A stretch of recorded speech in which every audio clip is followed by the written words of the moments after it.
Hello, first grade students. This week, we are going to be talking about character traits, settings, and events in a story. Okay? So, we're going to read The Last Stop on Market Street. And when you're thinking about characters, usually you want to focus on, when you're thinking about characters and character traits, usually you want to focus on who the main characters are in the story. Sometimes there are secondary characters in books that are not as important, and it may be more difficult to discover their character traits.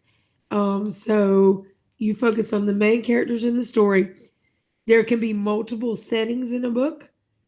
So, like, for example, in Frozen, Arendelle is one of the settings, and when they're in the forest is another setting. So there are different settings in that story.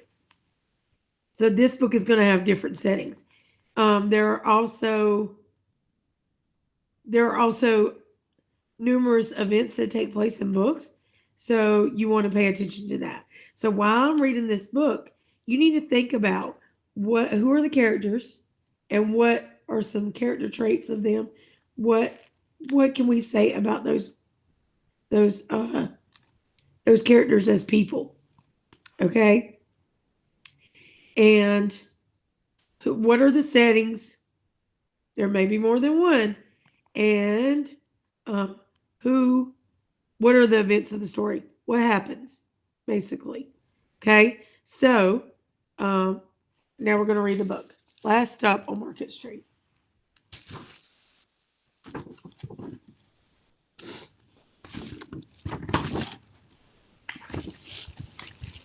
CJ pushed through the church doors, skipped down the steps. The outside air smelled like freedom, but it also smelled like rain, which freckled CJ's shirt and dripped down his nose.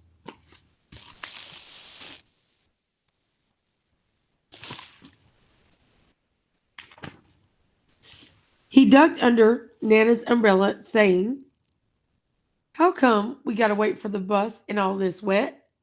Trees get thirsty too," his Nana told him. "Don't you see that big one drinking through a straw?" CJ looked for a long time, but he never saw a straw.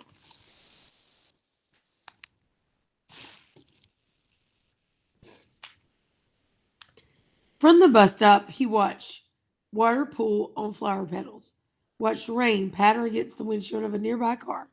His friend Colby climbed in, gave CJ a wave, and drove off with his dad. "Nana, how come we don't got a car?"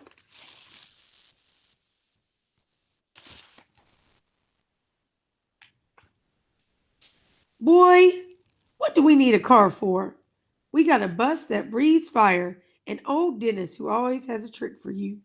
The bus creaked to a stop in front of them. It sighed and sagged, and the door swung open.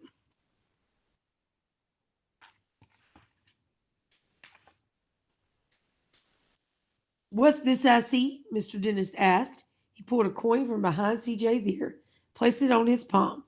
Nana laughed her deep laugh and pushed CJ along. They sat right up front. The man across the way was tuning a guitar. An old woman with curlers had butterflies in a jar. Nana gave everyone a great big smile and said, "Good afternoon." She made sure CJ did the same.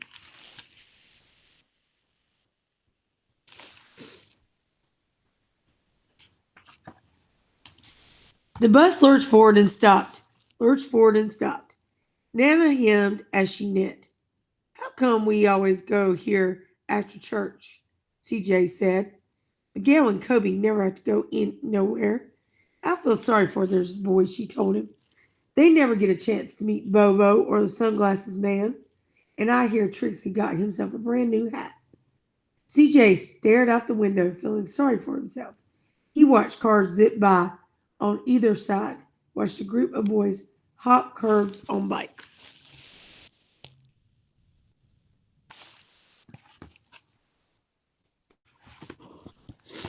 A man climbed aboard with a spotted dog. CJ gave up his seat. "How come that man can't see?" "Boy, what do do you know about seeing? Nana told him. Some people watch the world with their ears. That's a fact. Their noses, too, the man said, sniffing at the air. That's a mighty nice perfume you're wearing today, ma'am. Nana squeezed his hand and laughed her deep laugh.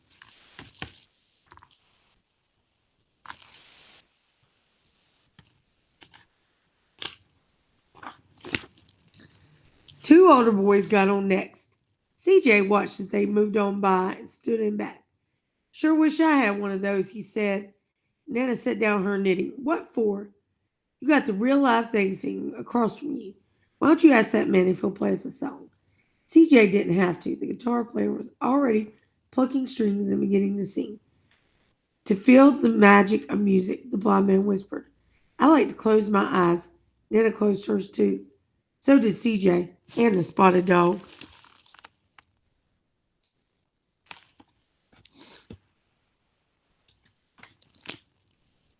And in the darkness, the rhythm lifted CJ out of the bus, out of the busy city. He saw sunset colors swirling across crashing waves, saw a family of hawks slicing through the sky, saw the old woman's butterflies dancing free in the light of the moon. CJ's chest grew full, and he was lost in the sound, and the sound gave him the feeling of magic.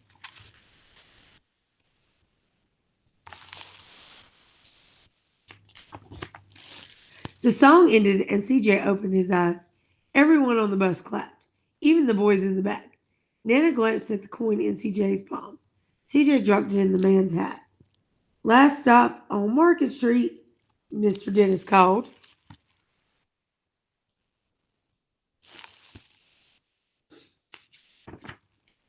CJ looked around as he stepped off the bus. Crumbling sidewalks and broken down doors, graffiti tagged windows, and boarded up stores. He reached for his Nana's hand. How come it's always so dirty over here? She smiled and pointed to the sky.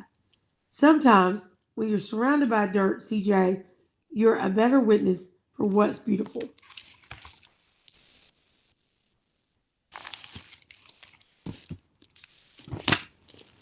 CJ saw the perfect rainbow arching over their soup kitchen.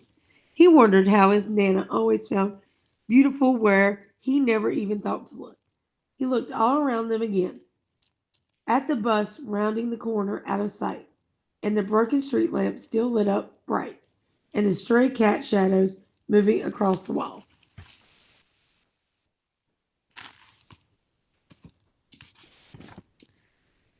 When he spotted their familiar faces in the window, he said, I'm glad we came.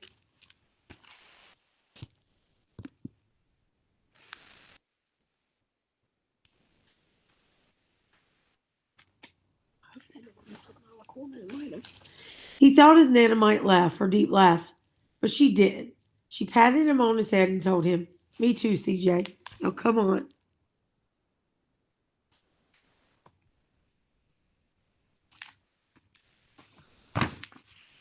And that's the end of the book. So, you should have been able to pick out some different characteristics of CJ and his grandmother.